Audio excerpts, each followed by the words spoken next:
Ilang araw nang nagbistulang ilog ang barangay Almacen sa Hermosa, Bataan. At dahil yan sa matinding baha, kaya ang karaniwang sinasakyan ng mga tao doon ngayon o transportasyon ay bangka. Nakatutok si Dante Perelio live mula sa Hermosa, Bataan. Dante.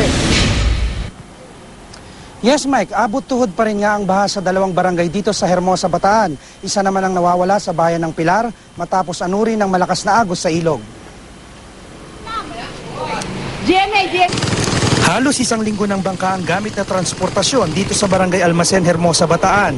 Mataas pa rin kasi ang baha dahil sa umapaw na ilog, dulot ng walang patid na pag-ulan ng mga nakaraang araw. Hindi rin daw makalabas ng maayos ang tubig sa ilog. Kumipot daw ang daluyan nito dahil sa mga itinayong palaisdaan.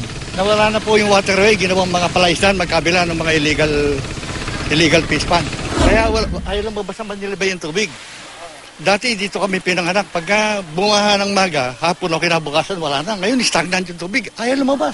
Mga 4 days na. 4 days na. At ilang araw pa tatagal yung ganito? Siguro po, mga isang linggo po. Ang dinaraanan ng aming bangka ay Barangay Road dito sa Almacen. Pero dahil nga mistulan na itong ilog, di mo aakalain na may kalsada pala rito. Wala pa rin pasok sa eskwelahan. Apektado na rin pati ang negosyo.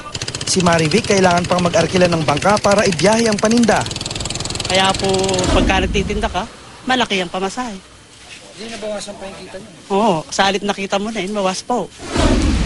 Ang lokal na pamahalaan nagrepack na ng relief goods para sa mahigit 1,000 pamilya na apektado ng baha. Madalas po kasi ang Hermosa binabaha may mga ready goods po kami, ready naman. Pati po mga evacuation center namin, okay naman po lahat. Sa bayan naman ng Pilar, patuloy na pinaghahanap ang 22 taong gulang na si Crisanto Rapusol. Natangay siya ng rumaragas ang agos habang lumalangoy patawid sa ilog kagabi. Mike, kung patuloy nagaganda ang panahon dito sa loob ng 3 hanggang 5 araw, ay maaaring huhupa na ang baha rito. Pero nangangamba ang mga taga rito dahil nga dito sa dalawang panibagong low pressure area na maaari na namang magdala ng mga pag-ulan sa kanilang lugar. Mike. At sinasabi mo, Dante, hindi na nag-uulan dyan sa Bataan? Gano'n ba yun?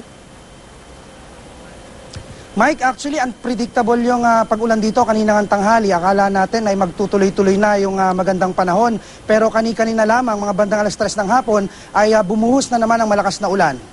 Maraming salamat, Dante Perelio.